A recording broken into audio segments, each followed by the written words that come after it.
प्रिय छात्रों, आप लोगों का स्वागत है। आज हम लोग बात करेंगे रिएक्शन के बारे में, क्योंकि इससे पहले हमने अनुत्क्रमणीय क्रिया के बारे में बात किया है, जो क्लास 11th में रिएक्शन के बारे में दिया गया है। मैं बात करता हूँ। आइए देखा जाए सबसे पहले उत्क्रमणीय क्रियाओं के उदाहरण। उत्क्रमणीय क्रिया के कुछ उदाहरण दिए गए हैं, जिसमें से ये पॉइंट है तापीय वियोजन। तापीय वियोजन क्रिया। तापीय वियोजन क्या होता है, इसको देखना है। इसको इंग्लिश में कह सकते हैं थर्मल डीकम्पोजिशन। थर्मल डीकम्पोजिशन इसका आप बताएंगे कि बंद बर्तन में होने वाली अभिक्रियाएं तापीय वियोजन अभिक्रिया कहलाती है। तापीय वियोजन अभिक्रिया क्या है, तो आप बताएंगे कि बंद बर्तन में होने वाली अभिक्रिया तापीय वियोजन अभिक्रिया कहलाती है। जैसे फॉर एग्जाम्पल आप देखेंगे कैल्शियम कार्बोनेट है, रिवर्स कर देंगे कैल्शियम मोनोऑक्साइड और आपका क्या हो जाएगा कार्बन डाइऑक्साइड। इसमें बंद बर्तन में हो रहा है, इसलिए क्या हो गैस वेपर नहीं किया जाएगा, ठीक है ना। आपसे पूछा गया कि तापीय वियोजन अभिक्रिया क्या है, तो आप स्टेटमेंट में बताएंगे कि बंद बर्तन में होने वाली अभिक्रिया तापीय वियोजन अभिक्रिया कहलाती है। जैसे फॉर एग्जाम्पल में कैल्शियम कार्बोनेट रिवर्स करने पर कैल्शियम मोनोऑक्साइड और कार्बन डाइऑक्साइड। क्लियर हो गया डिफिनेशन। अगली डिफिनेशन है आपकी है उदासीनीकरण अभिक्रिया, जिसे हम न्यूट्रलाइजेशन रिएक्शन के बारे में बात करेंगे। न्यूट्रलाइजेशन रिएक्शन के नाम से जानते हैं। और क्या है, जो आप लोग तो प्रीवियस क्लास में पढ़ाया भी गया है कि उदासीनीकरण अभिक्रिया क्या है, ठीक है ना। क्या बताया गया था वहाँ, क्या गया था कि अम्ल और क्षार को मिलाइए, पानी लौड़ बनाइए, उदासीनीकरण कहलाइए। यानी स्टेटमेंट में वही सब बातें हैं। यहाँ भी थोड़ा सा क्या होगा आगे है कि कह दिया गया जब दुर्बल अम्लों को दुर्बल क्षारों या दोनों के द्वारा प्रदर्शित की जाने वाली अभिक्रिया उदासीनीकरण अभिक्रिया उत्क्रमणीय अभिक्रिया होती है। जब दुर्बल अम्लों को दुर्बल क्षारों या दोनों के साथ में अभिक्रिया कराई जाती है, तो इस प्रकार की अभिक्रिया उदासीनीकरण अभिक्रिया या उत्क्रमणीय अभिक्रिया होती है, ठीक है ना। क्लियर हो गया है कि जब दुर्बल अम्ल को दुर्बल क्षार के साथ अभिक्रिया कराई जाती है, तो उस समय ये अभिक्रिया उदासीनीकरण अभिक्रिया होती है, और इसे हम उत्क्रमणीय अभिक्रिया के नाम से भी जानते हैं। जैसे आप जानते हैं एग्जाम्पल में आप देख लीजिए, दुर्बल अम्ल दुर्बल क्षार के बीच में रिएक्शन हो रहा है। यहाँ देखिए एसिटिक एसिड है और बेस के साथ रिएक्ट कर देता है, और रिएक्ट करने के बाद क्या होता है साल्ट और वाटर बन जाता है। तो यानी acetic acid amine potassium hydroxide formation of potassium के है, तो इसका मतलब पोटेशियम और इतने के नाम होगा एसिटेट। ऐसे पोटेशियम एसिटेट और वाटर बन गया, ठीक है ना। एसिटिक एसिड और अमोनियम हाइड्रोक्साइड अमोनियम एसिटेट और वाटर हो जाता है। इस अभिक्रिया को हम उदासीनीकरण अभिक्रिया के नाम से जानते हैं। स्टेटमेंट आपका क्लियर हुआ होगा कि जब हम दुर्बल अम्ल को दुर्बल क्षार के साथ अभिक्रिया कराते हैं, तो उस समय साल्ट लोड और वाटर बनता है। इस अभिक्रिया को हम उदासीनीकरण अभिक्रिया के नाम से जानते हैं। जैसे मैंने एग्जांपल दे करके आपको समझा दिया। आइए अगला है हेडिंग हाइड्रोलिसिस। इसे हम जल अपघटन के नाम से भी जानते हैं। जल अपघटन का मतलब हो गया कि हाइड्रोजन परमाणु का, हाइड्रो माने हाइड्रोजन, लिसिस माने टूट जाता है। हाइड्रोजन परमाणु का टूटना ही क्या होगा, हाइड्रोलिसिस कहलाता है। जैसे आप देखिए RCOO है, केमिकल फार्मूला होता है इसका एस्टर, सॉरी कॉमन नेम के नाम से एस्टर के नाम से जानते हैं। और जल के साथ में रिएक्ट करने से हाइड्रोलिसिस हो जाता है। यानी हाइड्रोलिसिस, हाइड्रोजन यहाँ से ब्रेक हो जाता है, और ब्रेक होने के बाद क्या हो जाता है, ये एक एच इसमें आता जुड़ जाता है, जो कि मैंने यहाँ दिखा दिया।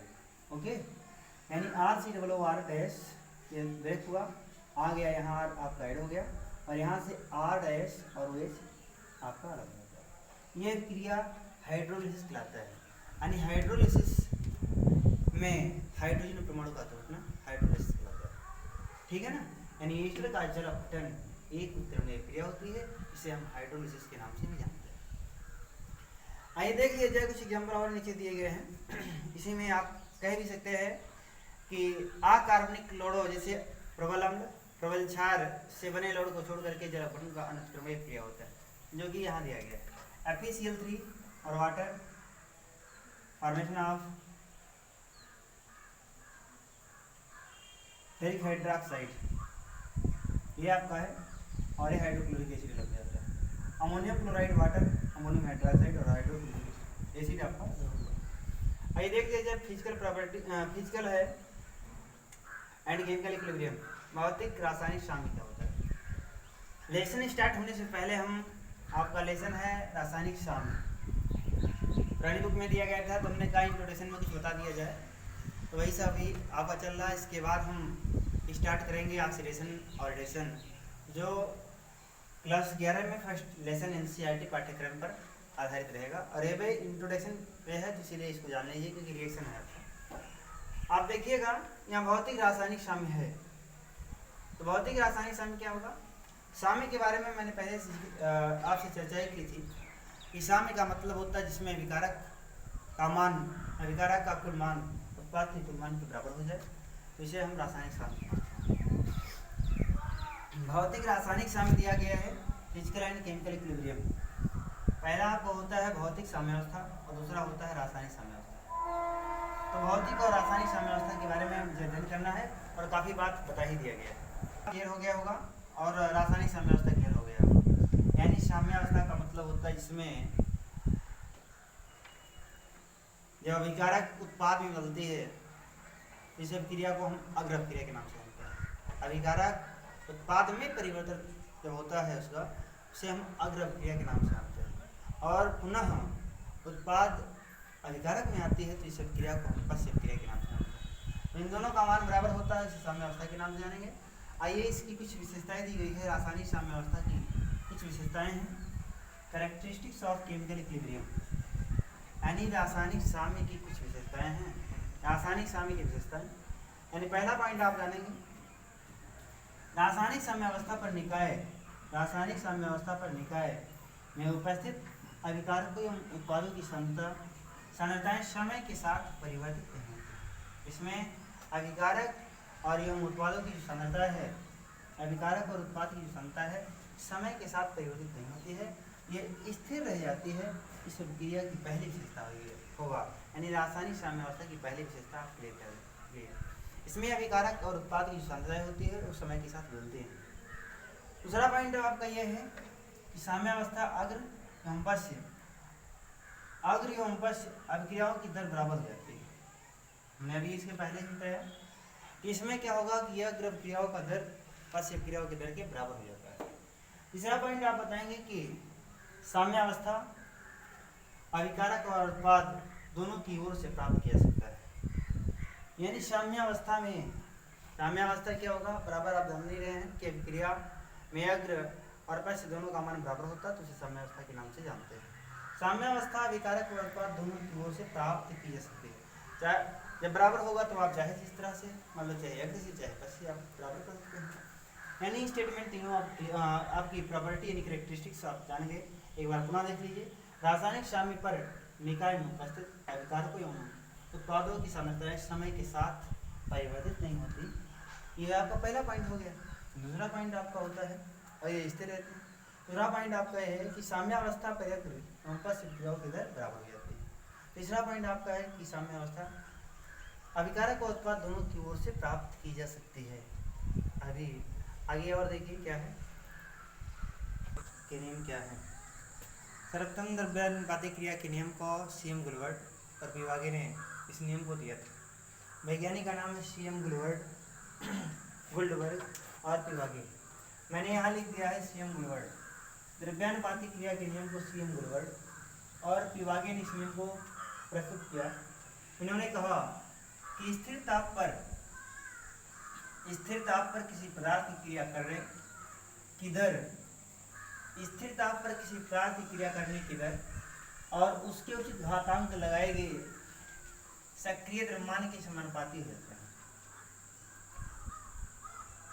और अभिक्रिया का वेग अभिकारकों के उचित घातांक लगाए गए सक्रिय द्रव्यमानों के गुणनफल के समानुपाती होते हैं। तो ये नियम लॉ ऑफ मास एक्शन कहलाता है। एक बार पुनः सुन लीजिए। इस नियम का प्रतिपादन सीएम गुलवर्ड और पिवागे ने इसको दिया था। इन्होंने कहा कि स्थिर ताप पर किसी पदार्थ की क्रिया करने की दर और उसके उचित घातांक लगाए गए सक्रिय द्रव्यमान के समानुपाती होते हैं, और सक्रिय द्रव्यमान के समानुपाती होते हैं तब अभिक्रिया का वेग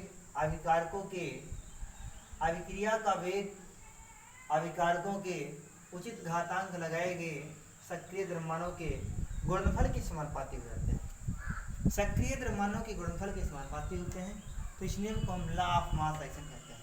बहुत इंपॉर्टेंट है, अपर क्लास में भी पूछा गया है, बेसिक तक के पूछा जाता है, तो इसलिए इसको आप क्या करेंगे, विशेषकर अपने नोट में रखेंगे और सब बातें समझ में आना चाहिए। इस नियम का प्रतिपादन सीएम गुलवर्ड और पिवागे ने दिया। इन्होंने कहा कि स्थिर ताप पर किसी पदार्थ क्रिया करने की दर और उसके उचित घातांक लगाए गए सक्रिय द्रव्यमान के समानुपाती होते हैं, और उसमें अभिक्रिया का वेग अभिकारकों के उचित घातांक लगाए गए सक्रिय द्रव्यमान के गुणनफल के समानुपाती होते हैं। तो इस नियम को लॉ ऑफ मास एक्शन कहते हैं। आगे हमें पढ़ना क्या, सक्रिय द्रव्यमान क्या नाम है, एक्टिव मास होता है। सक्रिय द्रव्यमान की इंग्लिश एक्टिव मास होती है, और एक्टिव मास के लिए फार्मूला होता है कि पदार्थ के मोल अपान आयतन लीटर में, पदार्थ के मोल बाई आयतन लीटर में। उस दौर क्या होता है आप लिखेंगे इक्वल भी करके, पदार्थ का द्रव्यमान अपान पदार्थ का अणुभार और आयतन लीटर में। इसी पर हम कुछ न्यूमेरिकल आपको देते हैं, आप समझिएगा। पहला एग्जाम्पल आपको मिलेगा कि 2 लीटर के पात्र में एक बर्तन है, 2 लीटर के पात्र में 4 ग्राम H2 दिया गया है। कितना ग्राम, 4 ग्राम H2 दिया गया है, और I2 की वैल्यू कितना ग्राम है, 127 है, और HI का जो वेट है 128 है, और रखी गई इसमें क्या करना है, सक्रिय द्रव्यमानों की गणना करना है। सक्रिय द्रव्यमानों की गणना करने के लिए फार्मूला आपको पता हो गया कि पदार्थ का द्रव्यमान, यानी पदार्थ का द्रव्यमान कितना दिया गया है। तो H2 के लिए सबसे पहले आप देखिए H2 आपका है, तो H2 के लिए आप बात करेंगे कि ग्राम माने क्या, WH2 इक्वल भी कितना दिया गया है, कितना ग्राम है हाइड्रोजन के लिए, तो आप बताएंगे इस 4 ग्राम। W फार हो गया आपका वेट, और H2 माने हो गया हाइड्रोजन परमाणु के लिए कितना ग्राम हुआ, तो आप बताएंगे 4। ठीक, अब कहा गया है WH2 हो गया, यानी आपका द्रव्यमान हो गया। अणुभार आपको निकालना है, तो अणुभार को किससे रिप्रेजेंट करते हैं, तो आप बताएंगे एटॉमिक मास को m से रिप्रेजेंट करते हैं। तो अभी H2 के लिए बात करें तो H2 आपका हो जाएगा। हाइड्रोजन का मास कितना हो जाएगा, तो आप बताएंगे 2 बार है, इसलिए आपका 2 हो जाएगा। आयतन लीटर को किसे रिप्रेजेंट करेंगे, तो आप बताएंगे कि B से करते हैं, तो B माने क्या हो गया, आपका आयतन लीटर हो गया। अब आप यहाँ क्या करेंगे, देखिएगा आपका B इक्वल भी हो जाएगा BH2, ओवरऑल आपका हो जाएगा 2। कहाँ है, यहाँ दिया गया है। आयतन लीटर की वैल्यू कहाँ है, यहाँ दिया गया है, इसे आप विशेषकर समझेंगे।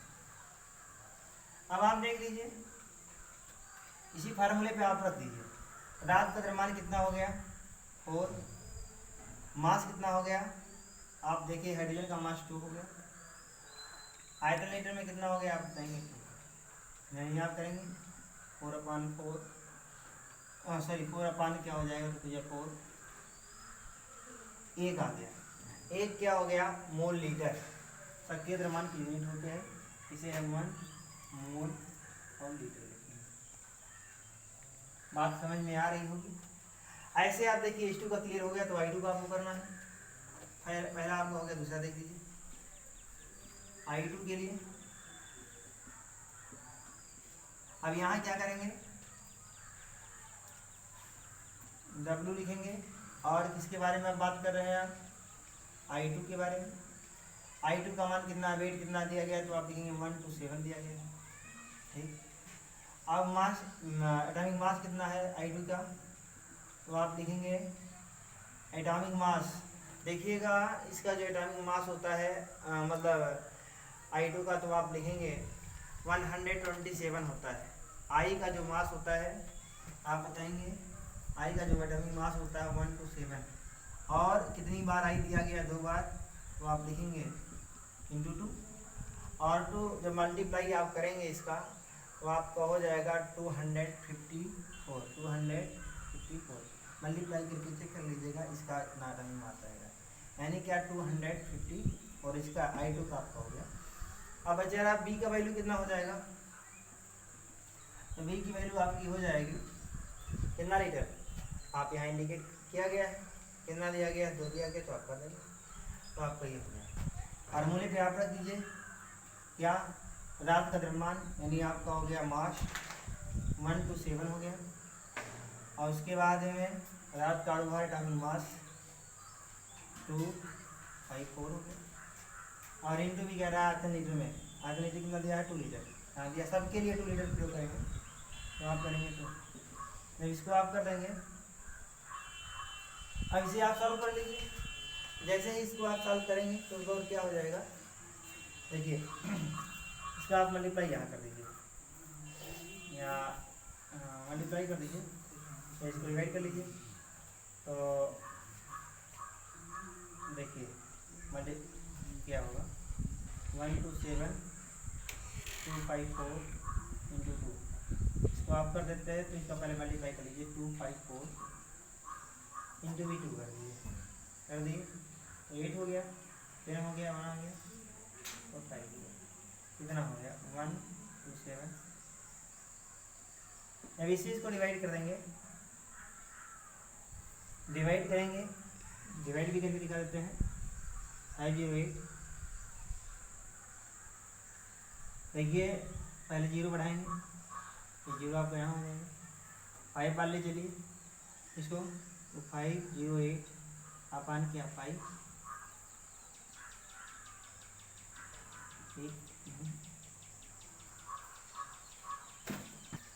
508 डिवाइड बाई 1 to 7, 0 बढ़ा दीजिए, पॉइंट लगा दीजिए, 2 बार लेकर चलिए, देखिए आपको 5 से नहीं डिवाइड होगा, 2 से ले जाता है तो आपका हो जाएगा 8 हो जाए 16 तो 5 हो जाए 10, आपका हो गया 1016, यहाँ हो गया 4, यहाँ आपका हो गया 6 में से 1 निकाल दिया आपको 5 हुआ, और आपको यहाँ क्या हो गया 1 डिवाइड हो गया, फिर आप 0 बढ़ा दीजिए और 5 बार ऑपरेट कर दीजिए, देखिए कितना होता है। जब आप इसको 5 बार ऑपरेट करेंगे तो इसका हो जाएगा वैल्यू,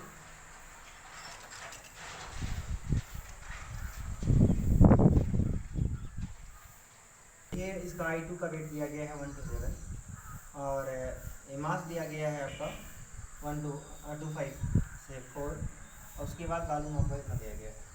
यदि आप 1 to 7 ऑरिजिन में कर दीजिए और यहाँ लिखा गया है अपने बाई 2 कर दीजिए तो क्या हो जाएगा 14 हो जाएगा और 5 हो जाएगा और यहाँ 2 हो जाएगा, यानी ये आपका हो जाएगा इधर समझ आई बात, यानी 1 to 7 हो जाए कितना 254, यानी आपका हो जाएगा 1/4।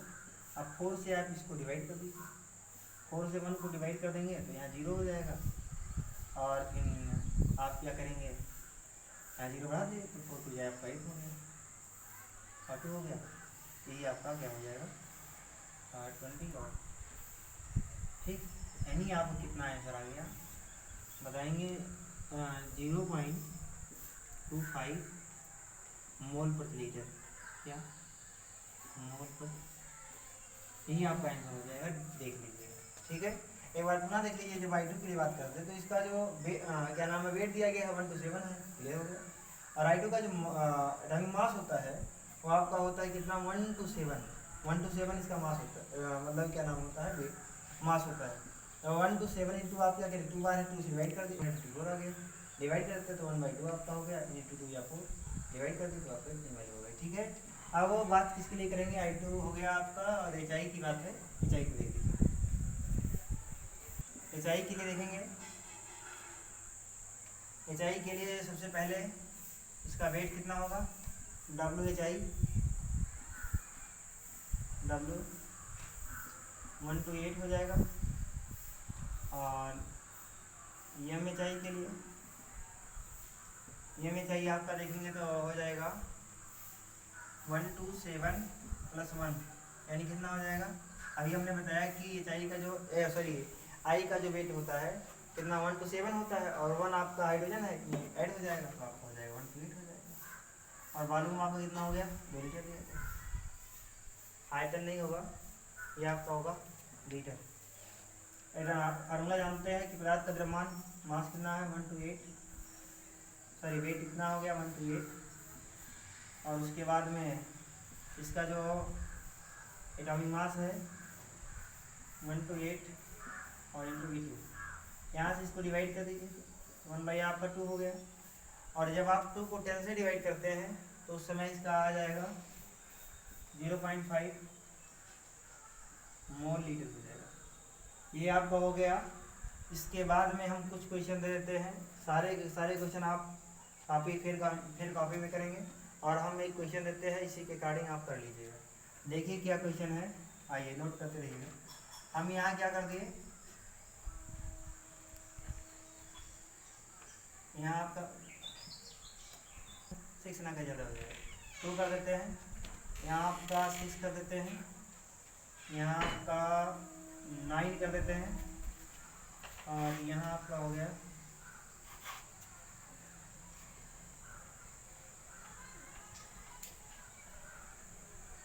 यही आपका होमवर्क है, ट्राई करिएगा, नहीं आएगा तो फिलहाल आप पूछिएगा बाई कंटेक्ट। और इसके बाद में आज के लिए इतने पर